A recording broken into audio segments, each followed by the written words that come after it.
Lawyers have a duty to provide competent legal representation, to do the necessary background research and reading to know what they're doing, and to decline the representation if it's really beyond their capabilities.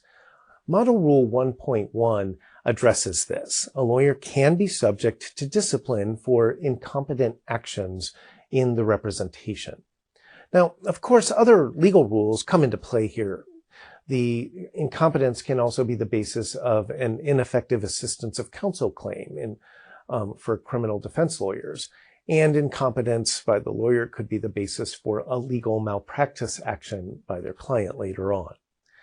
In practice, when I see cases where a lawyer is disciplined for lack of competence, there are usually several other violations present as well, and I guess that's not surprising.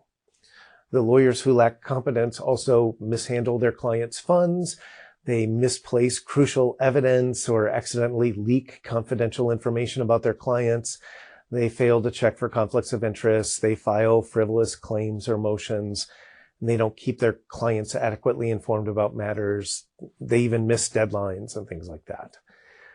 That said, when you're tested on this rule, the question is going to be about this rule alone. So having said that, let's dive in and look at the rule itself. Model Rule 1.1 says, a lawyer shall provide competent representation to a client. Competent representation requires the legal knowledge, skill, thoroughness, and preparation reasonably necessary for the representation. Now, that's fairly straightforward so far. The ABA comments to this rule clarify and unpack it a little bit. Comment 1 notes that in many instances, the required proficiency is that of a general practitioner.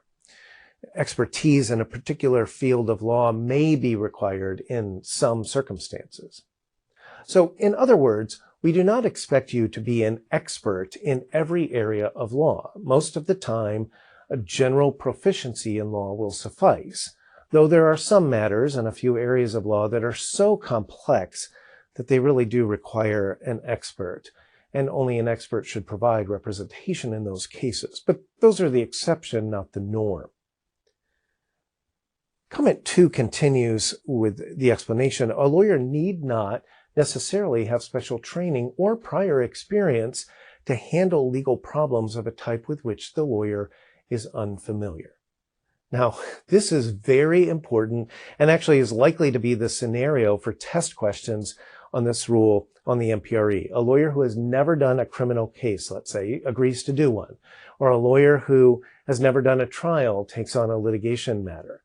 I want to be clear, that is permissible. As a lawyer, you can try new things. You can take cases in areas of law that are new to you because you learn the skills in law school to teach yourself what you need to know or to get yourself up to speed for a new type of matter. In other words, comment 2 continues, a newly admitted lawyer can be just as competent as a practitioner with long experience. The same legal skills apply to most matters, analysis of precedent, evaluation of evidence, legal drafting or writing, and so forth. So a lawyer can provide adequate representation in a wholly novel field if they do the necessary study or background research. You may have a learning curve, but that's okay. A lawyer will not be subject to discipline merely for taking a case in an unfamiliar area of law. That's our biggest takeaway from this rule, in fact. Now, in addition, comment 2 observes that competent representation can also be provided through the association of a lawyer of established competence in the field in question. This is a good idea. Like if you take on a new type of case and you've never done before, find a friendly lawyer with experience in the area who's willing to mentor you a little, maybe give you some pointers or be available if you have some questions come up. The comments also address situations in which the lawyer must give emergency advice to a client. It says, in an emergency, a lawyer may give limited advice or help in a matter in which the lawyer does not have the skill ordinarily required. Let's say if a referral to another lawyer would be impractical and so on. So suppose a client calls you in the middle of the night and saying that they've just been arrested and they don't know what to do. And the problem is that you only do divorces or residential real estate closings, not criminal law. But the client needs some advice right then, and you are their only call. So in that case, do your best. And you can give them some general advice based on your knowledge of law. But such emergency advice or assistance should be limited to what is reasonably necessary in the circumstances. Now, we have a word of caution here. Ill-considered action under emergency conditions can jeopardize the client's interests. So you should be self-aware if you are being asked to talk about something in an emergency that you don't really know. Most of the time, you won't have to respond immediately. You'll have time to prepare. And comment 5 says competent handling of a matter normally includes adequate preparation, inquiry into an analysis of the factual and legal elements of the problem, the use of methods and procedures that meet the standards of competent practitioners. Now, note that you can also limit the scope of what you do for the client to tasks that are familiar to you. An agreement between the lawyer and the client regarding the scope of representation may limit the matters for which the lawyer is responsible, it says in the comments. So let's say you've never done litigation, but you could agree to write a demand letter for a client and maybe draft the initial pleadings, but tell the client that if it does not settle immediately, they will need to find another lawyer to do the trial. And that's allowed. That's permissible. The duty of competency also applies to your decision to bring other lawyers into a case.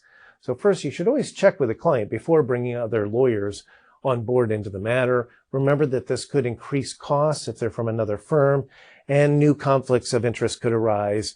And there's more risk that sensitive information will be leaked if you get more people involved. Comment 6 says, before a lawyer retains or contracts with other lawyers outside the lawyer's own firm to help with a matter, the lawyer should obtain informed consent from the client. You also have a type of vicarious duty to make sure the lawyer you bring in is also competent. So if you brought in someone who's incompetent, it could reflect on you. You could be partly responsible. So before bringing in a lawyer from another firm to help with a matter, comment 6 says the lawyer must reasonably believe that the other lawyer's services will contribute to the competent and ethical representation of the client. Now, comment 8 deals with maintaining your competence over the long term. Remember that you're not done learning when you graduate from law school. Laws are always changing. Courts overturn prior precedent or make new rules and so on. Some of the specific rules you learned in law school become obsolete over time.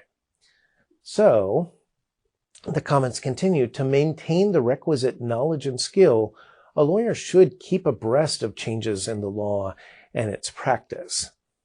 And by the way, this includes the benefits and risks associated with relevant technology, whether that's legal research with online platforms like Westlaw or now the use of AI.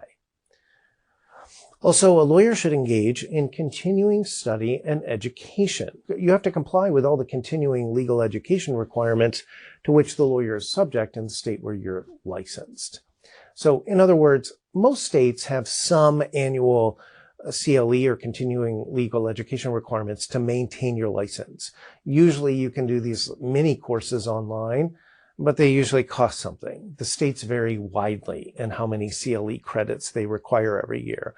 There's no single rule about this. So when you're in practice, you need to check the requirements in any state where you have a law license. And that concludes our brief overview of Model Rule 1.1.